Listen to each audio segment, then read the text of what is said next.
السلام علیکم پیارے دوستو، کیسے ہیں آپ سب؟ امید کرتا ہوں آپ سب خیریت سے ہوں گے۔ دوستو، حضرت سیدنا محمد بن نعیم رحمۃ اللہ تعالیٰ علیہ فرماتے ہیں، ایک مرتبہ میں حضرت سیدنا بشر حافی رحمۃ اللہ تعالیٰ علیہ کی بارگاہ میں حاضر ہوا۔ اس وقت آپ رحمۃ اللہ تعالیٰ علیہ بیمار تھے۔ میں نے عرض کی، حضور مجھے کچھ نصیحت فرمائیں۔ آپ رحمۃ اللہ تعالیٰ علیہ نے فرمایا، اس فانی دنیا میں چیونٹیوں کی یہ عادت ہے کہ وہ گرمیوں میں اپنے لیے دانے وغیرہ بلوں میں جمع کر لیتی ہیں تاکہ سردیوں میں انہیں خوراک کے لیے باہر نہ نکلنا پڑے اور آرام سے جمع کی ہوئی خوراک کھاتی رہیں۔ ایک مرتبہ اسی مقصد کے لیے ایک چیونٹی اپنے بل سے نکلی۔ اس نے دانہ لیا اور دوبارہ بل کی طرف جانے لگی۔ اتنے میں ایک چڑیا آئی اور چیونٹی کو دانے سمیت کھا گئی۔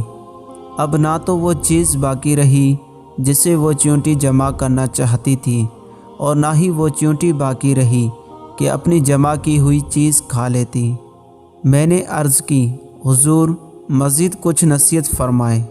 آپ نے ارشاد فرمایا، تیرا اس شخص کے بارے میں کیا خیال ہے جس کا مسکن یعنی رہائش قبر ہو اور گزرگاہ پل صراط ہو، جو بال سے زیادہ باریک اور تلوار کی دھار سے بھی زیادہ تیز ہے، اور میدان حشر اس کے ٹھہرنے کی جگہ ہو جہاں اس سے حساب لیا جائے گا، اور اللہ عز و جل اس سے حساب لینے والا ہو۔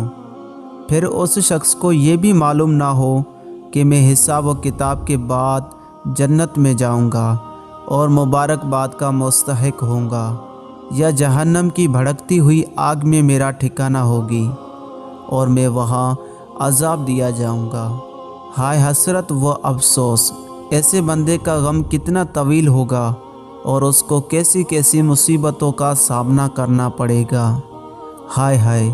اس وقت رونا تو ہوگا لیکن تسلی دینے والا کوئی نہ ہوگا۔ اس وقت خوف و دہشت تو طاری ہوگی لیکن کوئی امن دینے والا نہ ہوگا۔